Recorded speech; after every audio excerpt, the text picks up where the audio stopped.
Hello, good morning, नमस्ते, प्रणाम। कैसे हो आप सब? आशा करती हूँ आप सब एकदम अच्छे होंगे, स्वस्थ होंगे, मस्त होंगे।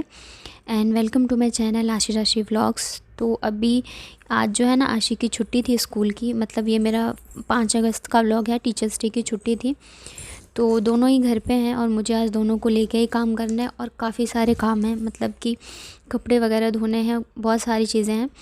तो आज जो है बेडशीट भी चेंज करनी थी। छोटे बच्चे वाले घर में क्या होता है ना, 3 दिन 4 दिन बेडशीट चल जाए तो वही बहुत बड़ी बात होती है। तो यहाँ पे मैंने बेडशीट हटाई ना, तो जो नीचे ये मैंने बिछा रखी है ना पन्नी, वो फट गई है कहीं कहीं से। और अभी इसे लिए हुए ना 1 साल हो गए लगभग। जब बाबू हुई थी तभी लिया था मैंने। तो इस पर मैंने ना टेप लगा दिया है, तो अभी चल जाएगा। ये ज़्यादा तो नहीं फटा है, बस कहीं कहीं से बीच बीच से फट गया है। तो उसके बाद फिर मैं यहाँ पे बेडशीट बिछा देती हूँ। और सब इन दोनों के साथ ना सबसे मुझे जो मुश्किल काम लगता है वो बेडशीट बिछाना ही लगता है, क्योंकि बिल्कुल भी बाबू नहीं करने देती है। और कम से कम मुझे 1 से 1.5 घंटे लग जाते हैं बेडशीट को बिछाने में। ये देख रहे हैं, मैं जैसे बिछाती हूँ वो आ जाती है हटाने के लिए और परेशान करने लग जाती है। पर ठीक है, मैं कर लेती हूँ। आशिका क्या है ना, उसको डांट दो या समझा दो तो अब समझ जाती है, तो वो उतना नहीं करती है। लेकिन बाबू बहुत ज़्यादा मतलब करती रहती है जब भी मैं बेडशीट लगाती हूँ तो। और फिर उसके बाद मैं आ गई थी यहाँ पे पोछा लगाने के लिए। तो आप लोगों को लगता होगा कि मैं दोनों बच्चों के साथ करती हूँ, सारी चीज़ें करती हूँ, मतलब बहुत मुश्किल है। लेकिन मुझे ये सारी चीज़ें जो है करने में इतनी तकलीफ़ नहीं होती, क्योंकि मैंने इससे ज़्यादा चीज़ें झेली हुई है, देखी हुई है। इसे 1 साल से जो है ना, मैं इससे ज़्यादा चीज़ें जो झेल रही हूँ। तो शायद इसी वजह से कहते हैं ना, जब इंसान मुसीबत से निकलता है तो बहुत मजबूत हो जाता है। तो इसी वजह से शायद मैं बहुत ही ज़्यादा स्ट्रॉन्ग हूँ और सारी चीज़ें जो है अकेले हैंडल कर लेती हूँ। जब बाबू मतलब मेरे पेट में थी, मतलब 4 जून को बाबू हुई है और मतलब 27 अप्रैल को मेरे पापा एक्सपायर हुए थे। तो आप समझ सकते हैं उस टाइम पे कैसी सिचुएशन होगी। मतलब जब बाबू मेरे पेट में थी,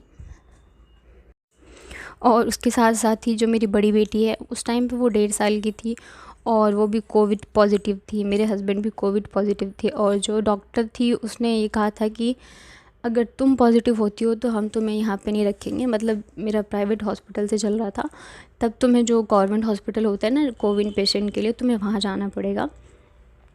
तो आप सोच सकते हो उस टाइम पे कि मतलब पापा नहीं हैं और फिर मेरी बच्ची बीमार है, मेरे हस्बैंड बीमार है, मैं प्रेग्नेंट हूँ।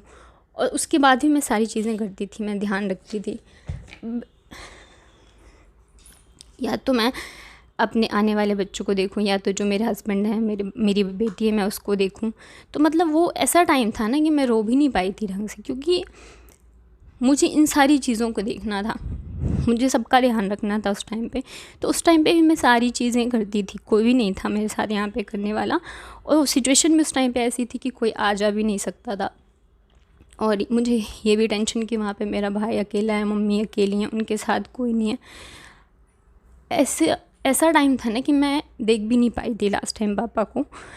तो अब ये सारी चीज़ें जो है ना, मतलब मेरे माइंड में चलती रहती है। तो 1 साल से मैंने ये सारी चीज़ें भी झेली है और सारा घर का काम भी किया है। तो इस वजह से मुझे इन सब चीज़ों से ज़्यादा दिक्कत नहीं पड़ती काम वगैरह करने से। ठीक है, चलो ये तो मेरी बहुत, मैं समझती हूँ मैं किस्मत वाली हूँ कि भगवान ने मुझे 2 प्यारे बच्चे दिए हैं, तो मैं सारी चीज़ें करती हूँ। लेकिन जो मन की तकलीफ़ें होती हैं ना, वो ज़्यादा वो परेशान करती हैं। तो बस कभी कभी इतना तो ध्यान नहीं देती हूँ, मैं खुद को बहुत ज़्यादा बिज़ी रखती हूँ। मेरे पास टाइम ही नहीं होता है इन सब चीज़ों, मतलब सोचने के लिए, क्योंकि सोचती हूँ ना तो फिर मैं उसमें चली जाती हूँ। क्योंकि माँ बाप से बढ़ के तो कुछ भी नहीं होता है, और मैंने काफ़ी चीज़ें देखी हुई है, तो इस वजह से मैं ना बहुत ज़्यादा स्ट्रॉन्ग बन गई हूँ। ज़्यादा फ़र्क नहीं पड़ता है मुझे काम वगैरह से, तो मैं कर लेती हूँ। सॉरी, आज थोड़ा सा मन परेशान था, तो इस वजह से होता ना, कभी कभी सारी चीज़ें याद आ जाती है, कुछ ऐसा मतलब होता है। तो इस वजह से आज थोड़ा सा मन जो है वो परेशान था। तो आप लोग ऐसे पूछते हैं ना, तो मैंने कहा मैंने बहुत सारी चीज़ें इससे भी ज़्यादा झेली हुई हैं। काफ़ी सारी चीज़ें हैं मैंने इतनी एज में झेल चुकी हूँ, मैं कर चुकी हूँ। तो अब ये सारी चीज़ें जो है परेशान नहीं करती हैं। बस यही है, कभी कभी थक जाती हूँ बहुत ही ज़्यादा। शरीर से थक जाओ तो कोई बात नहीं, आराम कर लो, लेकिन जब मन से थक जाते हैं ना, तो फिर ऐसा लगता है कि बस कहीं शांत जगह चले जाओ। तो बस बाबू को लेके ही मैं सारे काम करती हूँ। अभी आशी जो है ना, उसको तो मैंने गाना चला के दे दिया है फ़ोन में, तो वो मतलब देखती रहती है। लेकिन बाबू को भी मैं छोड़ के आई थी, लेकिन इसका पता नहीं, ये मेरे से बिल्कुल ही दूर नहीं रहती है। पता नहीं इसका मेरे से बहुत ज़्यादा लगाव है, और मुझे भी इससे बहुत ही ज़्यादा है। और मतलब मेरे मन में कभी ऐसे नहीं आता कि भगवान ने मुझे दूसरी बेटी दी या कुछ भी। मुझे बहुत ही ज़्यादा इससे मतलब कभी ऐसे ख्याल भी नहीं आता है। बस ये रहता है कि मैं अच्छे से दोनों का ध्यान रख पाऊँ, सारी चीज़ें कर पाऊँ इन दोनों के लिए। तो ये हमेशा मेरे साथ ही रहती है। और देखिए जैसे जैसे मैं कर रही थी ना, तो वो भी ऐसे ही कपड़े धो रही है मेरे साथ साथ। तो कपड़े वगैरह धोने के बाद ना मैंने चावल चढ़ा दिया था। और आज जो सुबह मैंने बनाई थी सब्ज़ी लौकी और चने दाल की, तो इस वजह से मैंने चावल बनाए थे। और आज तो मुझे बहुत ज़्यादा भूख लग गई थी, क्योंकि अभी वैसे तो ज़्यादा टाइम नहीं हुआ था, 1:30 बजे थे, लेकिन पता नहीं क्यों शायद नाश्ता नहीं किया था ना, तो मुझे भूख लग गई थी। और आशी जो है वो भी घर पे ही है, तो उसको तो मतलब बच्चों को तो मैं सारी चीज़ें टाइम टाइम से करती रहती हूँ कि उन्हें किसी चीज़ को लेके दिक्कत ना हो, तकलीफ़ ना हो।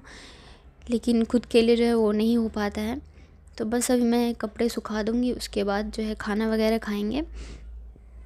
और आशिक को ना जब से मतलब कोविड हुआ है ना, तब से ही वो थोड़ी ज़्यादा बीमार रहने लग गई है। उसको फ़ीवर मतलब बहुत ज़्यादा आ जाता है, तो हम लोग बहुत ज़्यादा इस वजह से घबरा जाते हैं उसको लेके। बहुत ज़्यादा वीक हो गया है, नहीं तो मैं कभी आप लोगों के साथ शेयर करूँगी उसकी फ़ोटो। जब तक उसको नहीं हुआ था कोविड, वो इतनी ज़्यादा हेल्दी थी ना, बहुत ही ज़्यादा हेल्दी थी, बिल्कुल गोल मटोल सी थी। लेकिन अभी बहुत ज़्यादा मतलब उसको कुछ भी खिलाओ पिलाओ तो मतलब थोड़ी सी ठीक होती है, और फिर से उसको फ़ीवर या मतलब तबीयत उसकी ख़राब हो जाती है। डॉक्टर से दिखाते हैं, मेडिसिन वगैरह लेते हैं, फिर ठीक हो जाती है। पर ठीक है, बस ऐसे सही रहें यही रहता है। तो बस अभी मैंने कपड़े वगैरह सुखा दिए यहाँ पे। और आज जो है काफ़ी सारे कपड़े थे, क्योंकि मैंने काफ़ी दिनों से नहीं धोए थे, तबीयत ख़राब हो गई थी ना मेरी 3-4 दिन।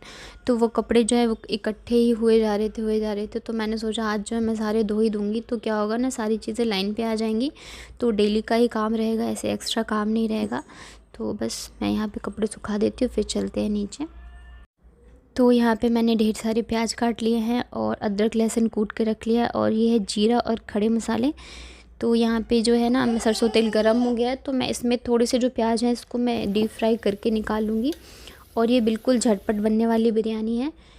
तो देखिए यहाँ पे अंडा भी फ्राई हो गया है और प्याज भी फ्राई हो गए हैं। तो इसी तेल में मैंने जीरा और खड़े मसाले डाल दिए हैं, और उसके बाद फिर यहाँ पे मैं 1 से 1.5 चम्मच जो है अदरक लहसुन कुटा हुआ डाल दिया है। अभी जो हरी मिर्च है ना वो ख़त्म हो गई है, तो इस वजह से मैं लाल मिर्च ही डालूँगी, बट कम डालूँगी, ज़्यादा नहीं डालूँगी, क्योंकि मेरे हस्बैंड खाते नहीं हैं ज़्यादा लाल मिर्च, और मैं यूज़ भी नहीं करती हूँ। उसके बाद फिर यहाँ पे मैंने डाल दिया था प्याज, और प्याज को जो अच्छे से फ्राई कर लेते हैं।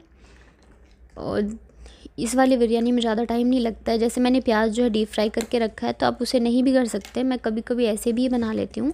तो देखिए प्याज फ्राई हो गए, तो मैंने इसमें डाल दिया हल्दी, लाल मिर्च और गरम वो धनिया पाउडर, बस इतने ही मसाले डाले मैंने। और उसके बाद मैंने यहाँ पे डाल दिए थे टमाटर। तो सारे मसाले जो अच्छे से फ्राई हो गए हैं, तो मैंने यहाँ पे फिर डाल दिए चावल, और चावल मैंने पहले से ही धो के रखे हैं, तो ये थोड़े से अच्छे मतलब बनते हैं। तो उसके बाद मैंने यहाँ पे पानी डाल दिया है, जैसे चावल में पानी डालते सेम वैसे ही डालना है। और फिर लास्ट में डाला मैंने चिकन मसाला, और साथ में गरम मसाला और नमक। बस इसको हम अच्छे से मिक्स कर देंगे, और फिर जो अंडा है ना फ्राई करके रखा, हम उसको डाल देते हैं। ऊपर से डाल देंगे ये प्याज भुने हुए, और जो थोड़ी सी धनिया मैंने रखी हुई काट के, मैं उसे भी ऊपर से डाल दूँगी। और इससे हम बंद कर देते हैं कुकर को, और 1 सीटी लगने तक हम इसको पका लेते हैं। तो देखिए यहाँ पे सीटी लग गई है और गैस भी निकल गया है, तो मैं कुकर को खोल लेती हूँ। और ये देखिए आज मैंने थोड़ा जल्दी खोल लिया, इसलिए ऐसा लग रहा है, क्योंकि काफ़ी लेट हो गया है, 10:30 मतलब 10 बज गए थे। तो यही मेरा आज का व्लॉग था। आई होप आप लोगों को पसंद आया होगा। प्लीज़ लाइक ज़रूर किया करिए, इससे मोटिवेशन मिलती है। Thank you so much for watching.